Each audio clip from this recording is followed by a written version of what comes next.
नमस्ते, प्रणाम। और अभी हमारे वो गाना खुलल बा, आप सब वेब म्यूजिक से आप सब से आग्रह बा कि आप सब वो गाना के सुनी और बहुत सारा प्यार आशीर्वाद दी। वो गाना के नाम बा, ये बाबू आम लो हाथे से थाम लो। बहुत ही प्यारा सॉन्ग बा। तो आप सब से आग्रह बा, वेब कंपनी से ही गाना आइल बा, आप सब शेयर एक बार सब कोई लगा दी। जे भाई हमारे देखा था सब कोई एक बार शेयर लगाई। बहुत ही प्यारा सॉन्ग बा। तो ये गाना के आप सब ज्यादा से ज्यादा शेयर करी और भाई के प्यार आशीर्वाद दी।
जे देखा था 2500 लोग देखा था, तो आप सबसे आग्रह बा मिथुन जी हेलो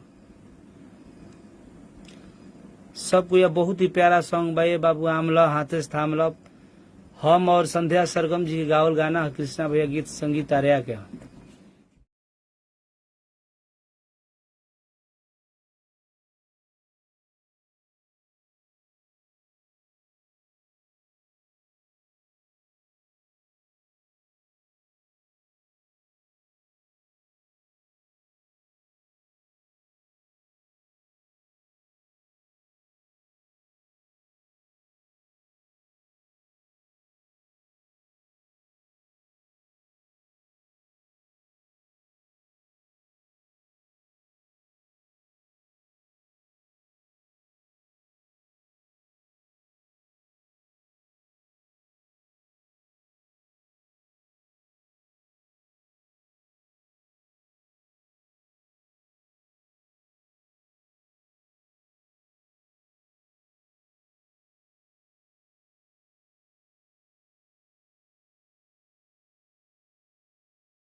आप सबसे आग्रह बा कि ज्यादा से ज्यादा शेयर करिए और भाई के प्यार आशीर्वाद दिए। और यादव राजत जय हो, थैंक यू। प्रदीप यादव जी, बिक्की जी और यदुकुल स्टूडियो से गाना रिकॉर्ड भइल बा। रिकॉर्डिस्ट सैफ रॉक, बहुत ही अच्छा भाई के रिकॉर्डिंग बा। और प्लीज रिक्वेस्ट में एक बार जरूर लिंक आप सब दबा के सुनब, ऊपर लिंक देल बा। चाहत सिंह राजीव बहुत सुंदर, हरखेन यादव जी जय हो, प्रदीप जी सब जे भी देखा था भाई हमार सबको एक बार थोड़ा ज्यादा प्यार दी। कहाँ से उजर करता हो वो वोल्टेज हो जैसे बुता हो जैसे।